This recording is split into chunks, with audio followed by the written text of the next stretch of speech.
John chapter 6. Some time after this, Jesus crossed to the far shore of the Sea of Galilee, that is the Sea of Tiberias, and a great crowd of people followed him, because they saw the signs he had performed by healing the sick.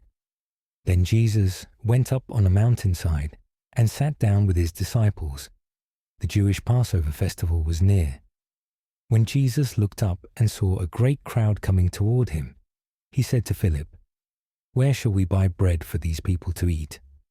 He asked this only to test him, for he already had in mind what he was going to do. Philip answered him, "It would take more than half a year's wages to buy enough bread for each one to have a bite." Another of his disciples, Andrew, Simon Peter's brother, spoke up, "Here is a boy with 5 small barley loaves and 2 small fish. But how far will they go among so many?" Jesus said, "Have the people sit down." There was plenty of grass in that place, and they sat down. About 5,000 men were there. Jesus then took the loaves, gave thanks, and distributed to those who were seated as much as they wanted. He did the same with the fish. When they had all had enough to eat, he said to his disciples, "Gather the pieces that are left over. Let nothing be wasted." So they gathered them and filled 12 baskets with the pieces of the 5 barley loaves left over by those who had eaten. After the people saw the sign Jesus performed, they began to say, "Surely this is the prophet who is to come into the world." Jesus, knowing that they intended to come and make him king by force, withdrew again to a mountain by himself. When evening came, his disciples went down to the lake, where they got into a boat and set off across the lake for Capernaum. By now it was dark, and Jesus had not yet joined them. A strong wind was blowing and the waters grew rough. When they had rowed about 3 or 4 miles, they saw Jesus approaching the boat, walking on the water, and they were frightened. But he said to them, "It is I, don't be afraid." Then they were willing to take him into the boat, and immediately the boat reached the shore where they were heading. The next day, the crowd that had stayed on the opposite shore of the lake realized that only one boat had been there, and that Jesus had not entered it with his disciples, but that they had gone away alone. Then some boats from Tiberias landed near the place where the people had eaten the bread after the Lord had given thanks. Once the crowd realized that neither Jesus nor his disciples were there, they got into the boats and went to Capernaum in search of Jesus. When they found him on the other side of the lake, they asked him, "Rabbi, when did you get here?" Jesus answered, "Very truly, I tell you, you are looking for me, not because you saw the signs I performed, but because you ate the loaves and had your fill. Do not work for food that spoils, but for food that endures to eternal life, which the Son of Man will give you. For on him God the Father has placed his seal of approval." Then they asked him, "What must we do to do the works God requires?" Jesus answered, "The work of God is this, to believe in the one he has sent." So they asked him, "What sign then will you give that we may see it and believe you? What will you do? Our ancestors ate the manna in the wilderness. As it is written, he gave them bread from heaven to eat." Jesus said to them, "Very truly I tell you, it is not Moses who has given you the bread from heaven, but it is my Father who gives you the true bread from heaven. For the bread of God is the bread that comes down from heaven and gives life to the world." "Sir," they said, "always give us this bread." Then Jesus declared, "I am the bread of life. Whoever comes to me will never go hungry, and whoever believes in me will never be thirsty. But as I told you, you have seen me, and still you do not believe. All those the Father gives me will come to me, and whoever comes to me, I will never drive away.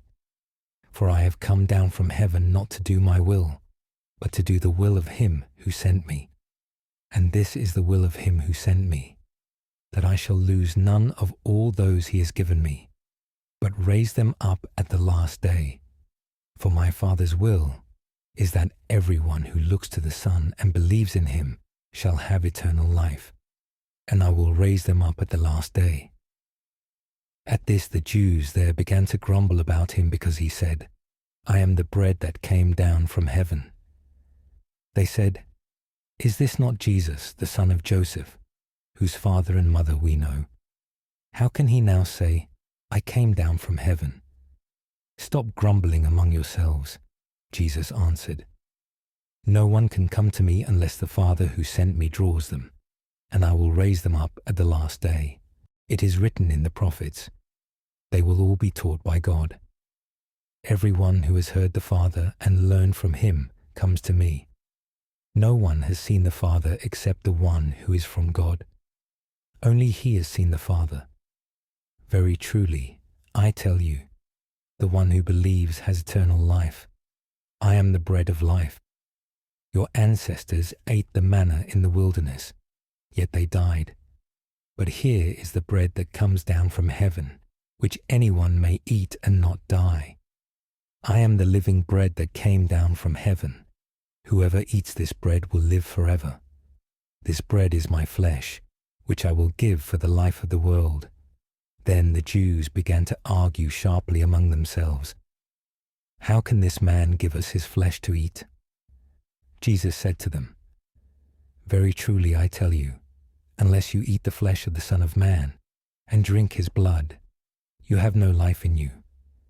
Whoever eats my flesh and drinks my blood has eternal life, and I will raise them up at the last day.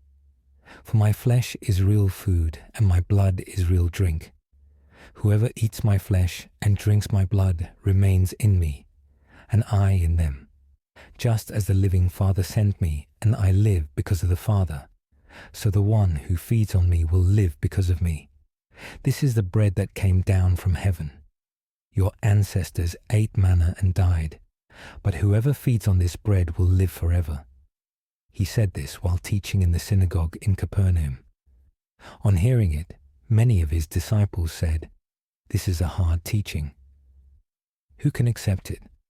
Aware that his disciples were grumbling about this, Jesus said to them, "Does this offend you? Then what if you see the Son of Man ascend to where he was before? The Spirit gives life, the flesh counts for nothing. The words I have spoken to you, they are full of the Spirit and life. Yet there are some of you who do not believe." For Jesus had known from the beginning which of them did not believe and who would betray him. He went on to say, "This is why I told you that no one can come to me unless the Father has enabled them." From this time, many of his disciples turned back and no longer followed him. "You do not want to leave too, do you?" Jesus asked the 12. Simon Peter answered him, "Lord, to whom shall we go? You have the words of eternal life. We have come to believe and to know that you are the Holy One of God." Then Jesus replied, "Have I not chosen you, the 12? Yet one of you is a devil." He meant Judas, the son of Simon Iscariot, who, though one of the 12, was later to betray him.